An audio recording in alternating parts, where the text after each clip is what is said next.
شے کے نام سے وہ واقف نہیں تھے اور اس کے استعمال سے بھی وہ واقف نہیں تھے، لیکن جب ان کے ذہن میں شعور میں یہ بات نہیں آئی تو انہوں نے التجائی نظروں سے اوپر آسمان کی طرف دیکھا اور اللہ پہ ان کو رحم آ گیا اور انہوں نے ان کو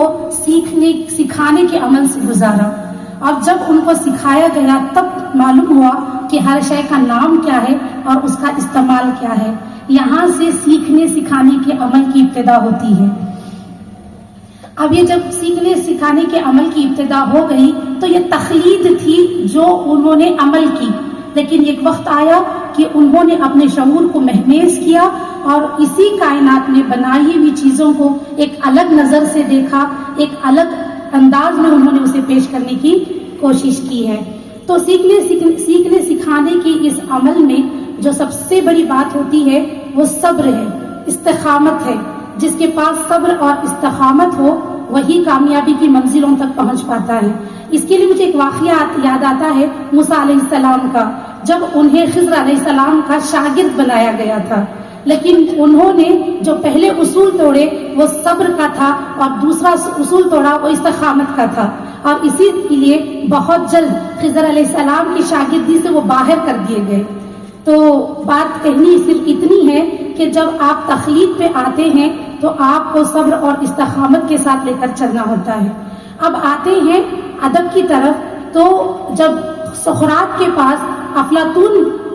سیکھ رہے تھے تو تقریباً 40 سال انہوں نے سیکھا، اور سقراط کو شہادت کے بعد انہوں نے ان کے علم کی پیروی کی.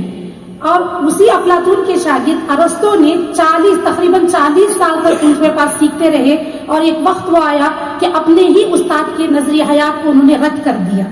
بات یہاں یہ کہنی ہے کہ جو 40 سال کا تخلیق کے ذریعے انہوں نے سیکھا، وہ تخلیق کے بعد ایک عمل شروع ہوتا ہے تنقید کا. اپنے علم کی روشنی میں جب انہوں نے تنقید کی تو اپنے ہی استاد کے نظریے کو انہوں نے رد کرنے کی ہمت پائی، اور انہوں نے جو نظریہ پیش کیا آج تک وہ ارسطو کے نظریے ہمارے ادب میں بطور مثال پیش کیے جاتے ہیں. یہ سیکھنے سکھانے کے عمل کے لیے جو 40 سال ان کے اوپر گزرے وہی صبر و استقامت کی دلیل ہے.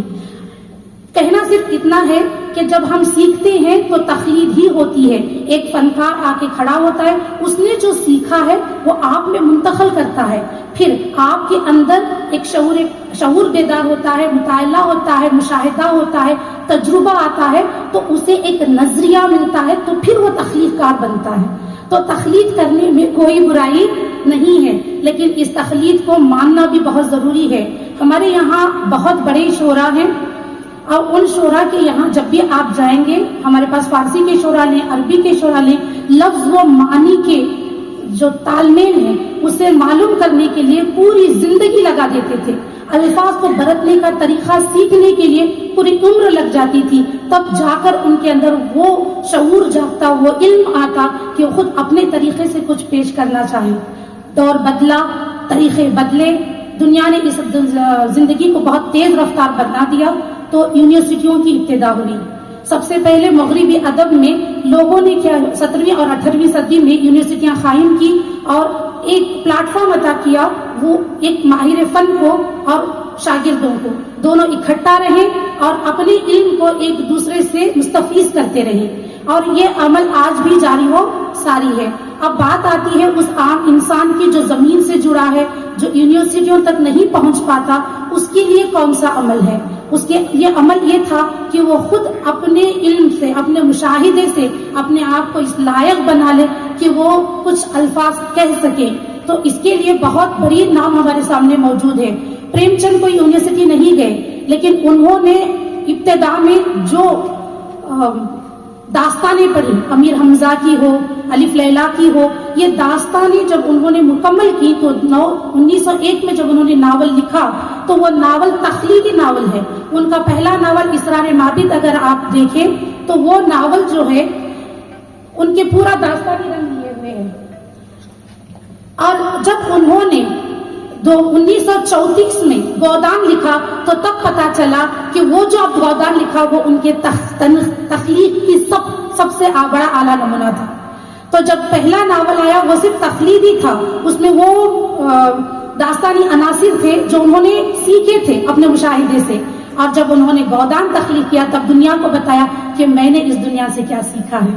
تو یہ ساری چیزیں تھی کہ اگر سیکھنے کا عمل ہے تو بہت سارے طریقے ہیں، لیکن میں شکر گزار ہوں کرناٹکا اردو اکیڈمی کی کہ انہوں نے زمینی لوگوں کو، وہ جو یونیورسٹیوں تک نہیں پہنچ پائے یا یونیورسٹیوں سے الگ ہو گئے ہیں، ان کے لیے ایک پلیٹ فارم عطا کیا، اور ہم جیسے اساتذہ کو ایک موقع فراہم کیا کہ وہ یہاں اکٹھے ہو جائیں اور نئے ذہنوں کو مہمیز کر سکیں، انہیں وہ ہنر یا وہ ہیت یا وہ تراکیب جو ہم اپنے تخلیق میں استعمال کرتے ہیں ان سے آگہی بخشیں، تاکہ نئی ذہنیں تخلیق سے صحیح آگے جا کر تخلیق تک پہنچ پائیں۔ تو میں اس کے لیے سب سے پہلے میں کرناٹکا اردو اکیڈمی کے چیئرمین مولانا محمد علی قاضی صاحب اور اراکین کرناٹک تمام اراکین کی، اور خصوصی طور پر مولانا ہمارے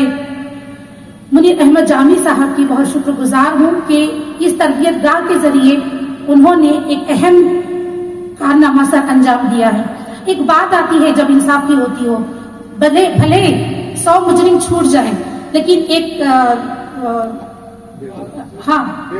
بے قصور کو سزا نہیں ہونی چاہیے۔ بھلے آپ کے بہت سارے پیسے خرچ ہو جائیں، لیکن اس تربیت گاہ سے ایک ایسا شاعر نکلے جو اخبار کے پلے کا بنے، یا ایک ایسا افسانہ نگار نکلے جو منٹوں کے برابر کا ہو جائے، تو میں کہتی ہوں کہ ہمارا اور آپ کا حق ادا ہو گیا۔ تو